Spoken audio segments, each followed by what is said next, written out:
Hi, welcome to Someone Else's Movie, the original podcast where an actor, writer, director, or nebulous industry figure gives a little love to a movie they didn't make. I'm Norm Wilner, senior film writer for Now Magazine, and this is the other thing I do. My guest this week is Ruth Goodwin, an actor, writer, and producer you might have seen in the movie Ben's at Home or popping up on Murdoch Mysteries, Workin' Moms, and Save Me. She'll be joining the cast of Private Eyes for its third season, airing this winter, and she's currently on stage at the Streetcar Crowsnest Theatre in Toronto in the Howland Company's production of Sarah Delap's The Wolves, a Pulitzer-nominated drama about a girls' soccer team. Ruth picked Bend It Like Beckham, Gurinder Chadha's 2002 sleeper starring Parminder Nagra as a young Londoner named Jess who's offered the chance to join a women's football squad, which is something her fairly traditional family just can't handle. Further complications are provided when Jess and her teammate Jules, played by Keira Knightley, both find themselves attracted to their coach, who's played by Jonathan Rhys-Meyers. It sounds like the stuff of a standard formulaic British comedy from the early 2000s, and it kind of is. But there's something about this movie that just works. Maybe the authenticity, maybe the characters, maybe the frenzied action. But whatever it is, we're still talking about it a decade and a half later. This is Someone Else's Movie. What made me choose Bend It Like Beckham? I've been watching a lot of Bend It Like Beckham recently, because I am working on this show about an all-girls soccer team. And so it's funny, this movie came out when I was in high school, and I absolutely adored it. And I love, there's a couple movies that this director's made that I love. But this was like when I watched on repeat in high school and just like wanted to be like as cool as these girls. And then when the script for The Wolves came about, which is this play I'm doing about an all-girls soccer team, I was so instantly reminded of Bend It Like Beckham, obviously, because there's not a lot out there about women's soccer in the athletic community, but also in the storytelling and media community either. So it just jumped out at me, and it's been on my brain a lot in the last month and a half. Yeah, it's you were in high school. I'm sorry, I'm getting my head around that. I saw it in my 30s, right? And it's kind of I don't think that I underestimated it. I liked it at the time. I know exactly what kind of movie it is. Going back and rewatching it when you picked it, I realized that it's really indicative of a specific point in English cinema where everything got really commercial, but it all had to be identity based. It all had to be about the love of a thing. That's what got movies made at the time, unless they were chamber dramas, which that industry never stopped. Right. But you've got this little explosion of movies where they sort of layer in popular culture and the intersection of English multiculturalism with sport and energy. That comes in here. Yeah. And when I was watching it, I thought, oh yeah, that's okay. But it never really occurred to me that people, like kids, teenagers, were going to like become magnetized to it the way that they were. That was a totally specific. I sound so old, but it was like a youthquake that I missed. I was aware of it and was just like, that seems silly. But now, 15 years later, you look back and go, oh, no, it was actually a pretty good movie for what that was. Yeah. I watched it again last night, and the director, Gurinder Chadha, she also created a movie based on a series of books that I loved as a child called Angus Thongs and Full Frontal Snogging. Right. And I watched these two movies, on repeat. And they were both... There weren't a lot of movies about funny, empowered high school girls when I was in high school. I mean, we could talk for this whole episode about how there still are not enough, but... Yeah. It's sort of translated over to television, right? Like, it's been ghettoized in its own way. Yep. The idea that people don't want to see... Like, Mean Girls, I think, was the last gasp of it, and that was just like a year later. Yeah, that's true. But and that was another one I absolutely loved. But it was so... This movie, Bend It Like Beckham specifically, was so refreshing because the the girls weren't, like, they're just working as hard as they possibly can away from, you know, these stereotypes that their families have for them. It's like before the Bechdel test was even a conversation. This, everything about this movie is like just what should be still being made today. It reminds me a lot of, when I watched it last night, it reminded me a lot of My Big Fat Greek Wedding as well. Yeah. That sort of embrace of ethnicity. Yeah. Right? And I think they're both, now that you mention it, they both have a really messy quality. Totally. Where they're trying to cram in a whole bunch of cultural stuff on top of an existing, like a pre-established plot line that is easier to digest that way. Yeah. Like it's the delivery system for all the insight about people. Yeah. Yeah. And they both feel somewhat, they both have a sort of like somewhat budget feeling to them. Yeah. But in both cases, and in Bend It Like Beckham specifically, there is that sort of, you can feel it's a new story. You can feel the fight in the writer to get this story made, as opposed to, it's not like a sequel or a cookie cutter kind of plot, or with sort of cookie cutter leading actors. I mean, I think Keira Knightley, this was her first... It was her first major lead. Thing. And Parminder Nagra got top billing because, of course, it's her story. But Keira Knightley was sort of the face of the marketing in North America. But it's not really a double act. It's just a story. Yeah. And I was surprised to find out Parminder Nagra had been acting for a while. But again, first lead, this was a big deal. Oh, I didn't know that. And I was kind of shocked to see. I did not remember that was Archie Punjabi as Pinky, as her sister. She's so different from almost everything. I mean, I knew about East is East. That was sort of the film that made this one possible, just because it demonstrated that there was... Well, it kind of demonstrated that there was an audience for a South Asian family story in English cinema that wasn't stereotypical, or rather, like with East is East, it sort of embraces the stereotypes and leans into a lot of it. And this one doesn't really do that.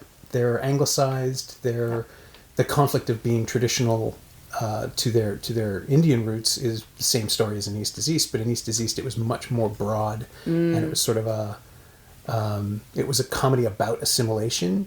In that the father had gone the other way and become a colonial, essentially. I see. So this one doesn't have any of that. It's all just sort of taken as read that the new generation is as London as it gets. Right. And they're dealing with their parents' expectations, which, again, like My Big Fat Greek Wedding, it just makes it a lot easier to get the audience to buy the central relationships and to say, and to, like some part of our brains are going, the kids should be allowed to do whatever they want. That's right. Yeah. Yeah. So it's much more universal. Yeah. But the fact of the weird sexual confusions and the gendery stuff, that plays as much more farcical. I think it always did. Right. But just the stuff with Juliet Stevenson, who becomes convinced that her daughter is a lesbian because she's seen her hug another girl on the soccer pitch. I don't know that you can do that anymore. No, that would not hold up today. That's funny. I was talking to my roommate about this movie as I was leaving the apartment today, because we were saying, she was mentioning that part specifically because she was like, I think I need to watch it again, because when we were in high school, I didn't really get that part of the movie. And she was like, but I think now that I'm older, I would understand it more. And I was literally like, no, I think it's just poorly done. Because it's a big, like, jump. But that's so funny, you just, because you know when you watch things in high school and then you watch them later and things make sense in a different way. Sure, yeah. But it's funny, she clocked that specific part of the movie, and I was like, no, I think it you're right, it does play a bit over the top farcical. Yeah. And then she's pretty, like, forgiven for what now we all know to be, like, absolutely horrible behavior. Yeah, she's let off the hook. Yeah, at the time it felt like the wacky misunderstanding thing that derails the plot in the second act. Yes. It wasn't even that, right? Because the wacky misunderstanding thing is the real misunderstanding. That's the one thing about this movie that really surprised me on rewatch is that it's really broad, but it's not predictable in the way you think it will be. Like the romantic rivalry over Joe the coach is the thing that derails their friendship, which is actually, while it's simplistic, that's emotionally real. I was surprised by how well that played the second time through. Yeah. The idea that he's, Jonathan Rhys-Meyers, who is not the most electric person. Oh my God. Film. He's just sort of my 16-year-old self would vehemently disagree with you. Okay, but that's the whole thing about I understand that young women are enraptured by smooth boys who pout. But he is the smoothiest, poutiest boy of all. He is. He invented the smooth pout. I actually like his performance in this one. I find him. I'm not that interested in him most of the time. No. But he's. You weren't a fan of the Tudors? Smoothie, pouty. Yeah. I getcha. It's just I don't. Yeah, no.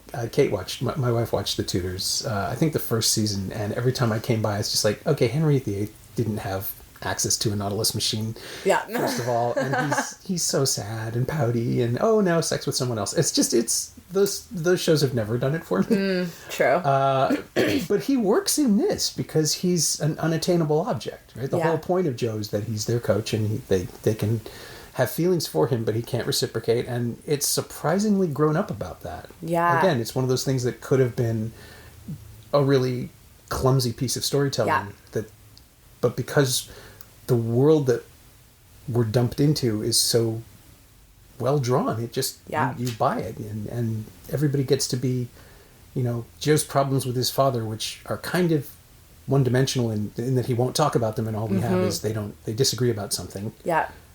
It works because he's keeping everyone at arm's length, and so we're just more on Jess's side because she wants to know him better, and she's drawn to him, and that works because and it's her story. Exactly. Yeah. She cares about him, so we're interested. Yeah. But I think your point about just the world being so well drawn, I think that's what made this movie such a part of my life and my friends' lives too, because it was so truthful. And when we were, this movie was for the people who were the age of the girls in this movie, essentially. And when we were that age, you would often, you would feel patronized by a lot of the stuff that was sort of marketed to you, because it would be these sort of, one-dimensional, frou-frou stories. And this one just was so relatable, and what you're talking about with the maturity of the girls and the coach and that storyline, that it's definitely a mature plot line, but that was what my life was like. We were very aware of our boundaries and our what we were supposed to do and what we weren't supposed to do, and movies that sort of pushed those boundaries, you were like, well, that's so unrealistic and that would never happen, and as a result, I don't empathize with that girl because that just seems hokey in many ways. But this one I just I thought was so funny and amazing, and yeah. So did you get to see it theatrically? I forgot to ask you that. Yeah. I think I got. I think I went to an advanced screening with my friend's dad, who wrote for magazines, and we got to go, and we loved it. Yeah, and it's one of those. Yeah, I keep trying to come up with new ways to reclassify it. But what was your had you seen a film with South Asian characters before, this kind of world? How did it register to you? Did it feel... Yeah, that's a great question. Well, one of my best friends is from India, and and my sister lived in India when I was in high school. So between the two of them, I was very... I was around a lot of amazing Indian culture, and I think that's also why I just love some of the jokes from her family specifically. But they had both like shown me like lots of Bollywood movies, and by the time I'd already seen Bend It Like Beckham, I was pretty enamored by Indian culture, Indian humor in and of itself, and so I think that's partially what drew me so much to it. Yeah. Yeah, because it was a strange thing to watch, that little window where sort of there was a vogue for Indian influence without actually being Indian cinema. It's, Ghost World had that opening number Right. with John Pettichon Ho, and Deepa Mehta had made Bollywood Hollywood the year before, which kind of spliced in the cultural things, but tried to do it in the service of a comedy that was a little more complex, and I don't know that it worked all that well. Right. And as a smaller Canadian film, it didn't really break. Right. This was different. This was sort of an arrival. Yeah. In a lot of ways, and it teed up Chadha's next film, which was Pride and Prejudice, which Yes. doesn't really work. Yeah. But this moment where everything felt possible and produced this movie is, there's the direct line from the Full Monty and all these other eccentric English cinema ventures. Because on the other side, you've got Richard Curtis making Love Actually the same year, and just cranking out this machine-tooled... Was that the same year? They were both in production at the same time, yeah. Wow. And Love Actually is sort of the glossy, utterly artificial, completely unrealistic romance that a certain subset of English cinema was devoting itself to, right? Because if it has Hugh Grant in it, and it checks these boxes, and it has pop songs, and then there's this, which is scrappier and weirder, and people are mean to each other, and friends can disagree. Like, there's no... Love Actually has a couple that breaks up and all that, but it's not a film about tension. Like, this is a movie where people are at odds all the time.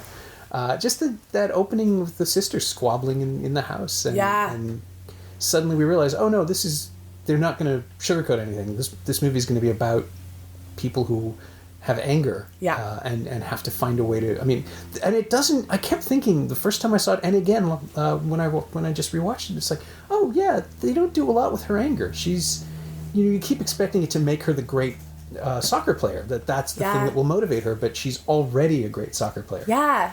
Which is also nice. Yeah. She just sort of throws that out. Like, well, you let me play when I was a kid, and now I'm really good. And suddenly her parents are stifling her, which again, yes, it's a sports movie. That's always what happens. But it's kind of interesting to see, a situation laid out to be predictable, but just not. And it just refuses to take the easy way out in almost every scene. Yeah. So, I mean, I totally get why you guys would connect to it when you're younger, because it's giving you that... it gives you the familiarity of the story without the template. You don't have to, it's not predictable. Yeah.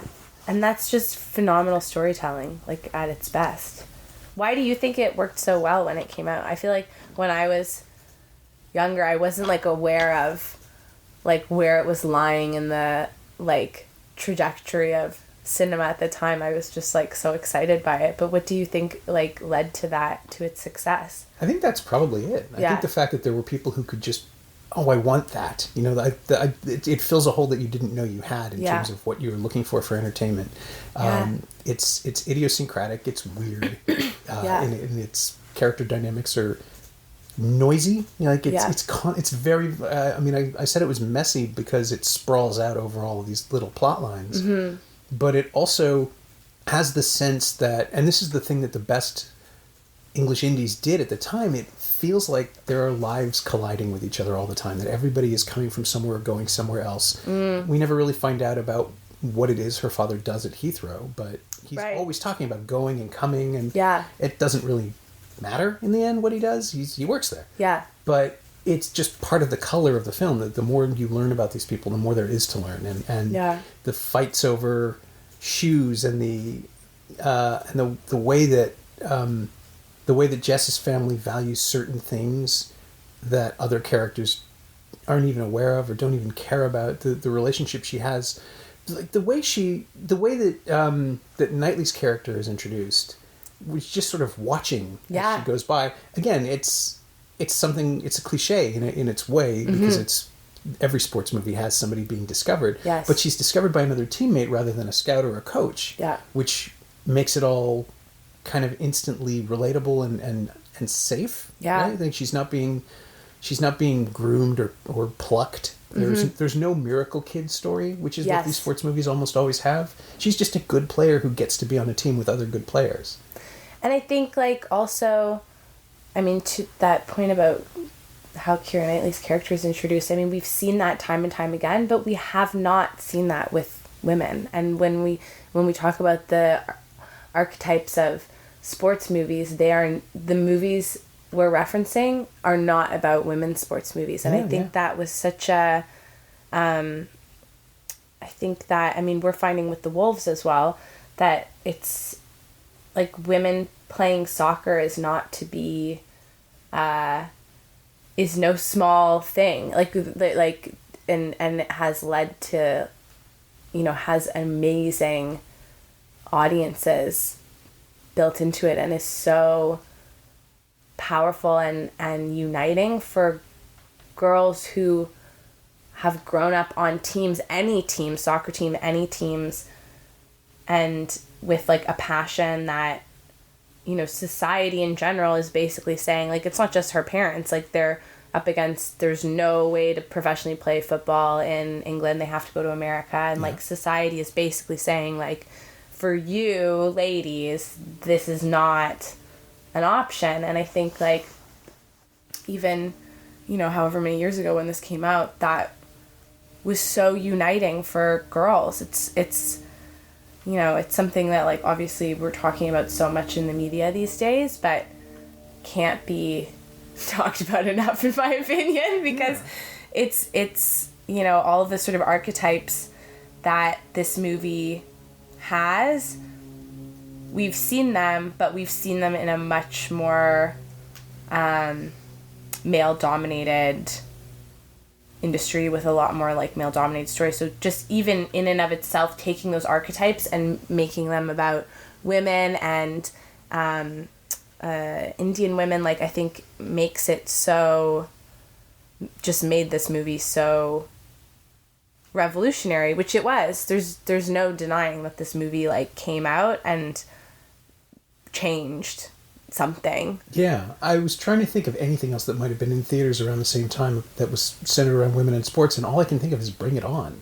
True, yeah. Which is, like, totally my point. Yeah, yeah. And it's way more interested in rivalries and in pitting the girls against each other than this is. I mean, the rival team is just the rival team. There's never any sort of gendered conflict added in. And even the other boys, the younger men playing soccer who sort of tease Jess, are immediately shown that she's better at it than they are. And it doesn't become a thing. It's just over. It's just a fact. She just proves herself and that's it. Yeah. And they love her for that all the more, which I think is amazing. When she's playing in she's playing on the team in the end, and all her guy friends from the park are there to support her. Like, I think that's beautiful storytelling. I think that's such a,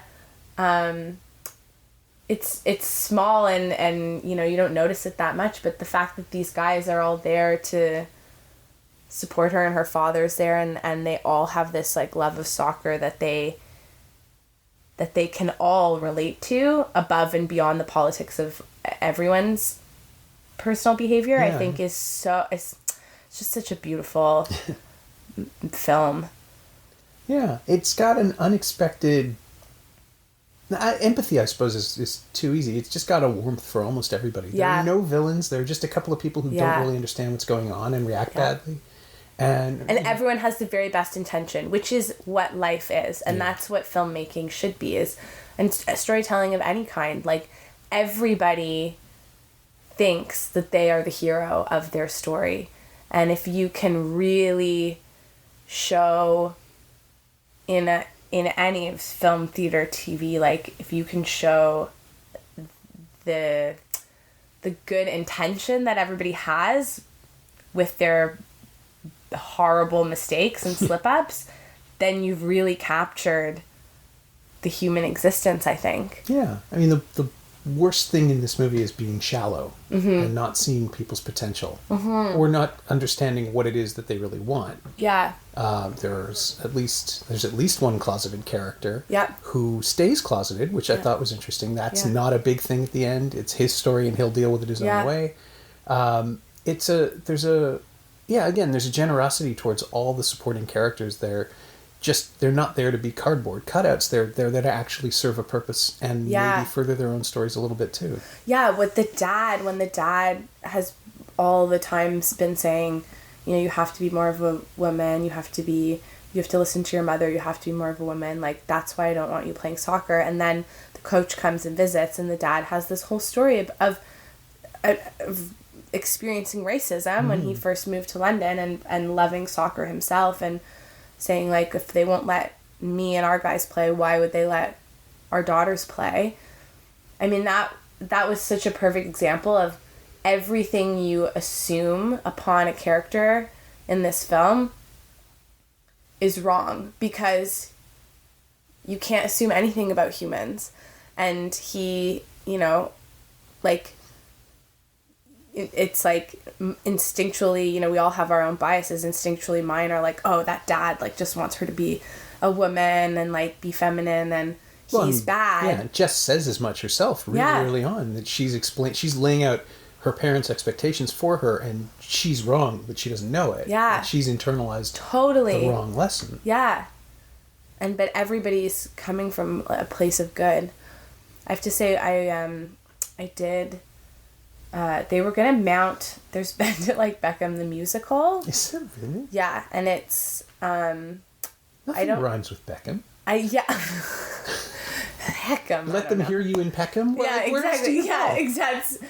But they were going to mount it in Toronto, and the only reason I know this is because last summer I was rehearsing a show. And in our rehearsal hall, in the room next door, they were holding auditions. And oh my God, it was like, the show didn't actually end up getting off the ground, but it was, we were rehearsing this very serious play. And then I haven't heard musical theater auditions in a long time, but it was like, the purpose of the audition was like to belt as loudly as you could. Like, you have to show them your belt. So we're, like, trying to, like, do all this very serious, dramatic acting, and, like, literally every 5 minutes, just be, like, belting these high notes, like, through the walls, shaking the whole thing. And just memory over and over again from Cats. Yes. And it totally, like, that I was like, oh, I hate Bend It Like Beckham. Like, it just, like, for that summer, I was like, ugh, I can't. And then when I knew we were doing the Wolves, I was like, oh my God, there can't be 2 soccer plays about female soccer teams at the same time. I was like, that will be terrible. But I never actually saw that play. I don't think it actually ended up happening. It's a surprise. It's news to me, yeah. I mean, I guess if Billy Elliot can be a musical, anything can, but... Oh, right. It's just... yeah, what would you... Oh, see, now I want to. Now I want to build the Bend It Like Beckham musical just to see how it would work. I know. Where would you put the numbers? I mean, I guess the temptation is to do big Bollywood stuff, but that's... True.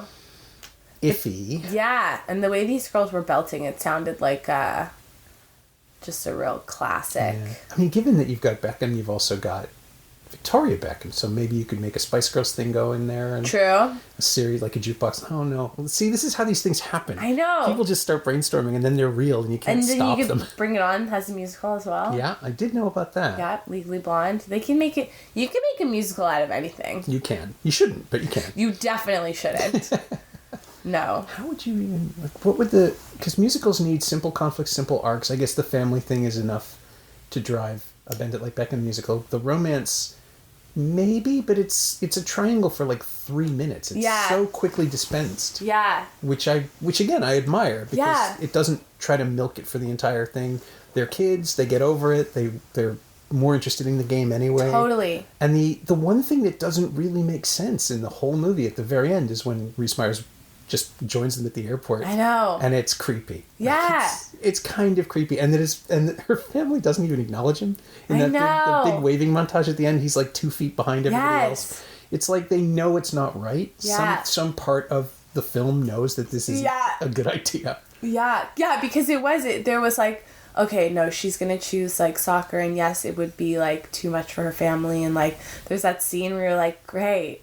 Yeah, they have this bittersweet parting. Yeah, where and then like you're like, oh, okay, never mind, you're here, I guess. Yeah, it's the Love Actually thing. You know, yes. that was the year of running to the airport. Although they never stopped doing that. They just did one in Little Italy this year with the run to the airport, and it's embarrassing. Oh for everybody. Gosh, I haven't seen that movie yet. Yeah, it'll be on a plane. You'll see it. Oh, good. Good. It's not good. I'm sorry, Little Italy people. Yes. It just isn't good. I auditioned for that. Who would you have played? Who would I have played? I'm assuming one. I think like her friend. She's got like a snappy friend. Oh, right, the one who's always returning from things with large packages of shopping. That was the one. That's basically all I remember of that character. Yeah. She takes her to the bar to get her drunk on the first night, and that's again that gives us Andrew Phone, so it's worth it. Right. He's like the best thing about that movie. Is and he's playing a character similar to, weirdly enough, similar to Tony in Bend It Like Beckham. He's playing somebody who was sort of pushed out of his own world because he came out and ended up becoming Luigi, the guy with the bar in Little Italy, right? Because he can be gay there and it's fine. But, but it's the one interesting idea in the whole movie. And it's the runner that goes through all of these things. I think. Wow. It's the eternal supporting part. Oof. You know, the guy on the outside who understands, or the girl, but. Yeah. In this case, it's in both Little Italy and Bend It Like Beckham, that character serves almost exactly the same purpose, which is fascinating to me. Yeah. Yeah. Sorry, you were going to say something. We have, I've heard that there's an Italian restaurant in the movie where outside the restaurant the Italian flag is upside down. Oh God. Maybe it's a sign of distress from the production designer. I think or the set deck. Yeah, I think it was a missed thing, but I've heard that just from, I know a couple of people who are in that, and I've heard they're just like, oh God, because of course it's all Italian performers in Toronto, and just like, but maybe they cut it out. I don't know. That's the only thing I've heard of that movie. You can fix that in post. Yeah, exactly. At least I hope you could. Flip it around. Yeah. Flip it around. Yeah, and I'm sorry. This is not supposed to be the shit on Little Italy. No, episode, I'm sure although it's I'm great. more than no, it's not. It's terrible. Okay. It's terrible. It's god awful. It's just so easy. Right. And they shot right around the corner. Mm-hmm. There's actually there was a day where we took Dexter for a walk. That I took him to the school a couple of blocks over, Pierre Trudeau Elementary, because he's a hound, and apparently this happens. They fixate on things, and he really likes pooping in the same place. Oh. So that day, Hayden Christensen was right in front of the place, and Dexter just walked right up and took a massive... Oh my gosh. I'm just like, I'm so sorry. This is in no way a commentary on Attack of the Clones, but...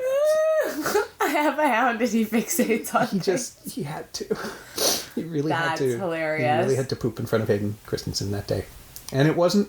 I don't want it to have been a sign for the film, but it turns out. Yeah. Yeah, it's a bad movie.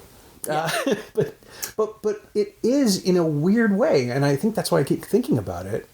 It is what Bend It Like Beckham, or rather, it wants to be what Bend It Like Beckham is, which is this portrait of a robust cultural center in the middle of a pretty white space, right? Like it's everything that Little Italy does wrong is stuff that Bend It Like Beckham gets right, which is to be this vivid understand. Like, it's big and it's loud and it's silly and it is a little caricature-y, but it does so in a self-aware, self-conscious way that makes it okay for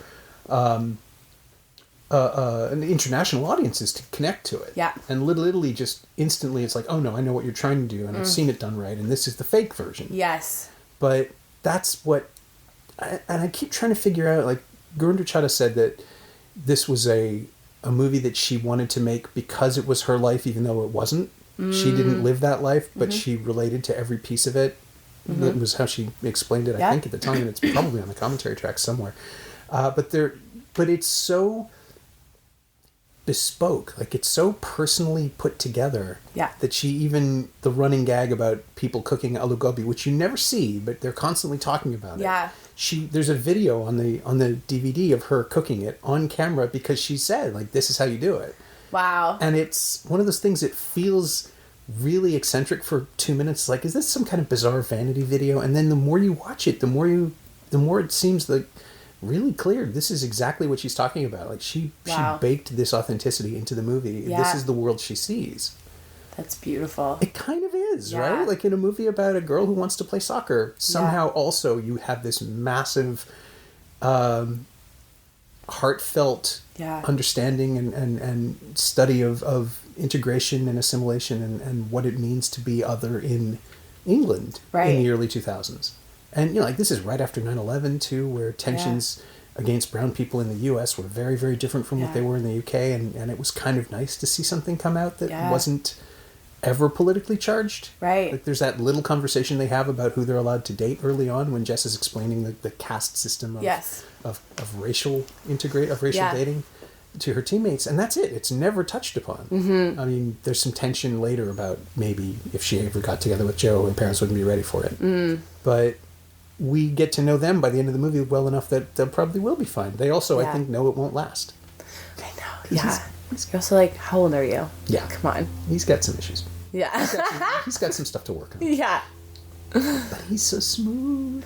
And he's so pouty. Yeah. Oh my gosh. That was the summer of Keira Knightley for sure. Whenever this came out, that was like Love Actually, Pirates of the Caribbean, this. Yeah. And she's doing different stuff in all of those movies. I don't know why people were so dismissive of her in the around Pirates 2 and 3. I think there was this weird backlash where Jerry Bruckheimer, she was talking about it too, about how Jerry Bruckheimer taught her to act with her mouth open and everybody was making fun of it. Oh. And yeah, it's this weird tick. She has it in the Pirates movies where she's just constantly, her mouth is always open. Interesting. And apparently Jerry Bruckheimer thought it would make her look sexier. Ugh. And she was young enough that she went for it and talked her into it. And then she had to take it back. Like, she had to basically reclaim her jaw. It's such a weird thing for anybody to have to do. Wow. She has a really distinctive face, and it became a thing. And just watching this again, it's like, okay, first of all, she looks 10. She looks so young. She is a wee lass. She is a child. But it works for the role. And it really differentiates her. I mean, I know she was pretty young when she made the first Pirates movie, but she feels like a kid in a way that she doesn't. Like, she's got the energy and the gangliness. She's long and lithe, and her legs are moving all the time, and she's doing stuff with her body. It's the only thing that landed weird this time for me about her performance was the clubbing scene where, like, she's 18. They say that they're both 18 and they're going out drinking, and it's just like, I know English culture is different, but they're really sexualized. Yeah. And that's the scene where they end up almost kissing. Yes. So it's just one moment where it's like, oh, this is, I don't know. Is that a thing? How did that play for you at the time? Did it feel like they were being at the time, I don't think I didn't really think about it. Yeah. Is it the fantasy thing? Like, they're getting away from them, so they're in Germany, they're not. Yeah, I think that was part of it. And, like, it was, like, I always loved that, like, it just reminds me of that movie, Step Up. Like, they go clubbing as well. But I like it. When we were younger, it was like, oh my gosh, like, I want to do that. And then when I watched it again, I didn't really think twice about it, to be honest. But I think everything about that seems real to me as well. It's a bit, it gets a bit, questionable, and especially like when they get so drunk. But you're like, at the time, that's all I wanted to do was like dress up and go out and be seen. Yeah, I suppose it would be silly to pretend that this isn't what happens when kids go on trips. Maybe all it is that there's no consequence. Like, they come out of it just fine. Yes. There's no morning after hangover jokes. Like, it's just it's just uncommented upon. And there is no consequence in this movie for a lot of things. Yeah. Which that's one where you're like, there could be a bit more accountability. And I think, like, but again, I've seen way more movies from this time period that do not stand up today in a much more dramatic, serious way than this one. I thought, for the most part, this one stands up pretty well today. Maybe the lack of, like, big dramatic fireworks actually means that it plays more like life. Yeah. It feels more real. Yeah. It definitely was what I wanted my life to be like. But I was, like, so not athletic also as a child that I just thought all girls that played soccer were so cool. Yeah. Yeah. Well, I was the same way when I was a kid. Anybody with an ability that I didn't have was Totally. basically like a mutant. Yes. And you're just in awe of them. Yes. So, I mean, what is required for the Wolves? I mean, did you have to learn stuff? Did you have to... Yeah. Is it a routine thing? Is it more of a physicality? Well, we had to... we played soccer with each other all summer. We played in a league that did sort of training sessions on Monday nights. And then sort of a scrimmage at the end of the training. So we played as a team all summer with each other. And then we had some, like a soccer liaison come in and train us. We mostly do the whole show. We're doing stretches and drills. So we don't have to be like particularly good at actually playing soccer, but we do have like, we're juggling, we're passing.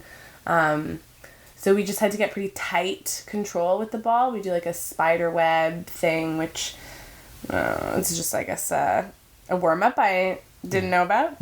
But the whole show is like you're running from the minute the show starts till it ends. It's like very physical. So we also just had to get in good shape to be able to do it successfully. Yeah, that's not easy. I don't think. No. Like, just like the sustained.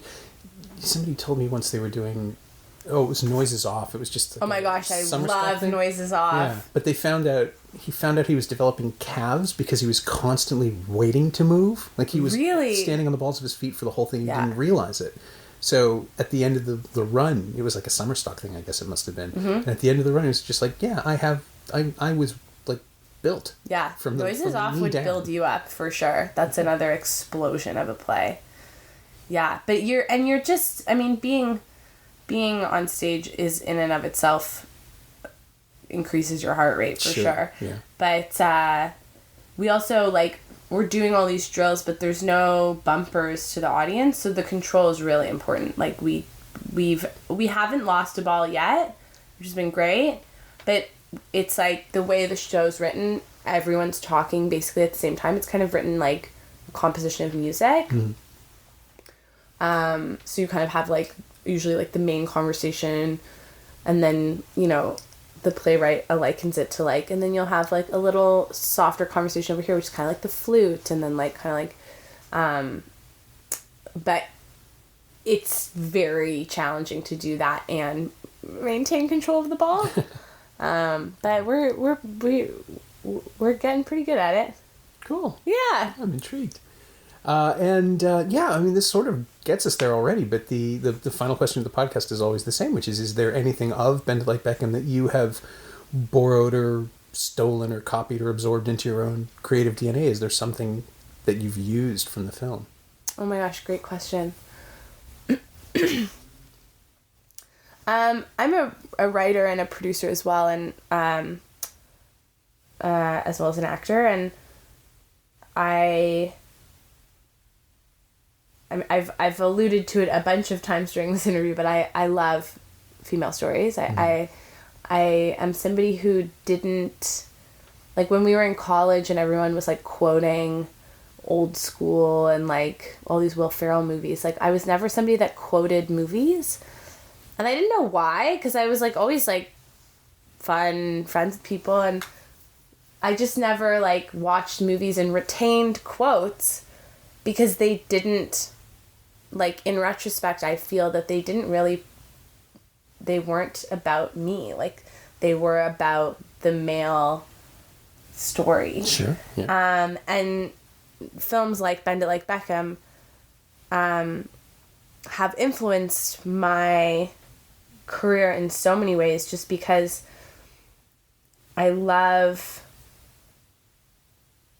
they sort of gave me hope at an earlier age that there were not only like stories about like funny women, because I mean, I'm a comedian as well, I do a lot of improv, but like sort of that women could be like funny and have anger and have love and be passionate about something, and that not only could those stories be made, but those stories could be received by massive audiences. Sure. And I think that the main sort of thing that I take from this film is just like it's always encouraged me to like hammer home like that being funny and funny storytelling and truthful storytelling will always have an audience. And I think before, like when I was younger and before I saw this movie and her other film Angus Thongs and Full Friends Snogging, I felt very like isolated from films, and like Bend It Like Beckham is a film I quote all the time. So is My Big Fat Greek Wedding. So is the Mindy Project, the show, and sure. it wasn't until I started realizing like, oh, the movies that I quote are written for women, about women, and that's why I think they're so funny, and that's why the quotes land with me. So that was a very long-winded response. No. It makes perfect sense. Yeah. I mean, it's the stuff that represents you. It's the stuff that you feel seen by. Yeah. So is there a line? Is there one specific line you fall back on? Oh my gosh, from Bend It Like Beckham. I'm trying to think. Well, my friends and I always used to say, just when there's like there's this, that when she comes back in to her parents' apartment and they think she's been kissing Keira Knightley's character,